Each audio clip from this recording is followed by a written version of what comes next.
José Artigas con la República Oriental del Uruguay? Es una pregunta que se han formulado muchas personas, historiadores y estudiosos de la historia americana del sur. En primer lugar, hablemos de José Artigas. Aclaremos desde el principio que José Artigas nació y vivió en una sociedad que experimentaba intensos cambios.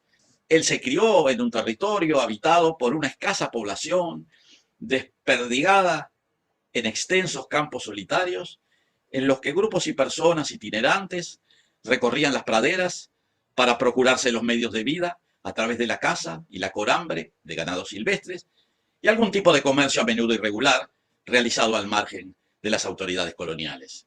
No hay que olvidar que en esa época éstas tenían muy escaso control del territorio. Los centros urbanos eran muy escasos, apenas Montevideo, fundada hacía 4 o 5 décadas, con unos pocos miles de habitantes, y Colonia del Sacramento recientemente retomada de los portugueses por los españoles de Buenos Aires.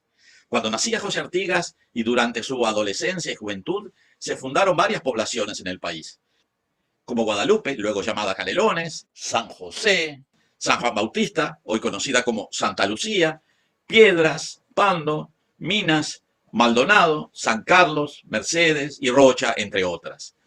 Estas poblaciones se formaron en primer lugar con núcleos de guaraníes misioneros que migraron al lugar luego de la guerra guaranítica y de la expulsión de los jesuitas. Tanto Montevideo como los nuevos pueblos, sobre todo se nutrieron con la llegada de familias de colonos provenientes de España o de las ciudades coloniales del Virreinato del Río de la Plata más antiguas, como Buenos Aires, Santa Fe, Córdoba o Asunción. A todos ellos se agregaron un cierto número de individuos, en muchos casos trashumantes, que prefirieron avecinarse en los nuevos pueblos recién fundados a vivir en la inseguridad de la campaña. Estos individuos, luego llamados gauderios o gauchos, en gran medida eran mestizos de españoles o portugueses con indígenas del país o comarcas vecinas y crecientemente con esclavos africanos escapados. En medio de esa urbanización desperdigada y a través de las vastas praderas de la banda oriental del Uruguay, se movían comunidades indígenas, sobre todo de charrúas y minuanes, que vivían todos de aprovechar el ganado y que procuraban sobrevivir en una sociedad colonial que cada vez más los excluía y perseguía. Es en esa sociedad que transcurrieron las primeras 3 décadas de la vida de José Artigas, que si bien había nacido en Montevideo, anduvo recorriendo la campaña durante los primeros años de su vida adulta. La sociedad oriental en formación comenzó a definirse debido al crecimiento demográfico de Montevideo y de la población establecida en los nuevos pueblos, y también en las estancias ganaderas que explotaban el ganado cerril. A fines del siglo XVIII, estas poblaciones eran heterogéneas, incluyendo españoles y americanos de los territorios españoles y portugueses del sur, indígenas aculturados, africanos libertos y mestizos que eran el resultado de la mezcla de los diversos grupos étnicos. Con esa configuración cultural y dispersión geográfica, era difícil imaginar que esa población desparramada en unos pocos núcleos urbanos pequeños, estancias de individuos trashumantes, pudiera llegar a tener conciencia de poseer una identidad definida.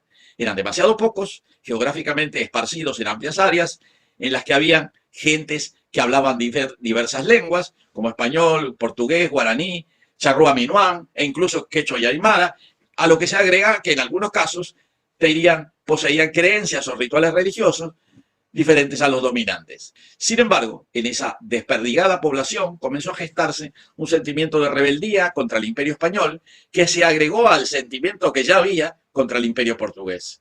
Luego de los eventos de mayo de 1810 en Buenos Aires, la noticia de la rebelión de las provincias del sur se extendió en los pueblos y campos de la banda oriental. Rápidamente se produjo un alzamiento de muchos pobladores del territorio, primero en Mercedes, el Zapucay de Asensio, que ahora se le llama el Grito de Asensio, luego San José, después Piedras y finalmente el sitio de Montevideo. Las revoluciones inspiradas por el Mayo bonaerense se hicieron fuertes en casi todos los centros poblados y campos del territorio. El líder natural fue José Artigas, que con 47 años y amplia experiencia rural y militar, rápidamente se plegó a los rebeldes.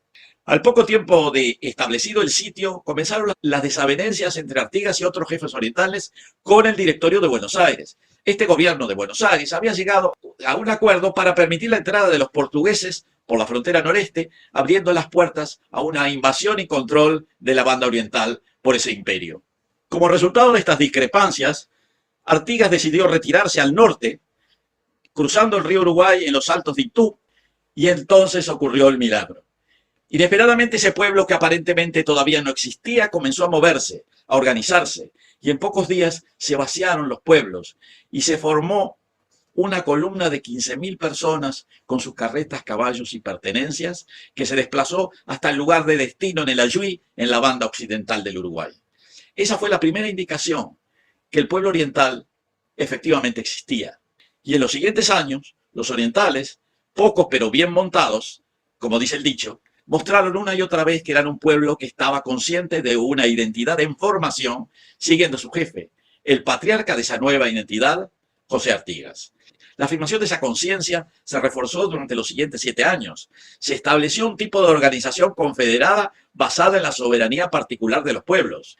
Se definieron ideas y principios, se diseñaron símbolos, se efectuaron actos de gobierno, se distribuyó la tierra, se respetaron los derechos de los indígenas y libertos. En fin, se consolidó una sociedad políticamente consciente de su propia existencia.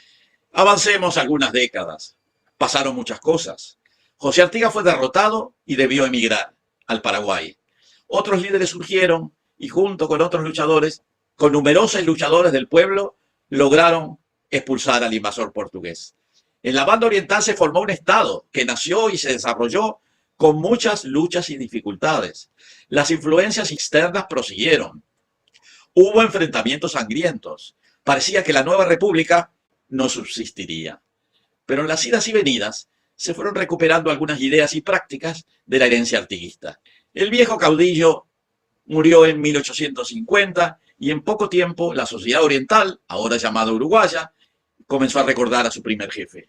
Se generó una historia del líder casi mitológica. Se comenzaron a descubrir las complejas facetas de un hombre que en gran medida se adelantó a su época. Artigas había imaginado y organizado en la práctica una sociedad multiétnica, respetuosa de las ideas, promoviendo la libertad civil y religiosa en toda la extensión imaginable, haciendo efectiva una intensa democracia territorial en donde hasta los pequeños pueblos podían manifestar su voluntad política. Y bueno, la herencia artiguista se hizo sentir. Con vaivenes y marcha atrás, el pueblo oriental ha avanzado en la recuperación de las ideas y principios del viejo líder. Y sí, el Uruguay tiene que ver con José Artigas. En su momento los orientales no pudieron o no supieron apoyarlo. Luego su nombre fue reivindicado oficialmente, pero muchas de sus ideas fueron convenientemente ignoradas por algunos. Pero a pesar de eso, el Uruguay de hoy tiene que ver con José Artigas. Tal vez si Artigas no hubiera existido, no habría podido fundarse y sostenerse un estado en aquella banda oriental casi despoblada. A la pregunta que me hicieron hace unos días de si Artigas y Uruguay tienen algo que ver, yo digo que sí, que tienen que ver, que tienen mucho que ver.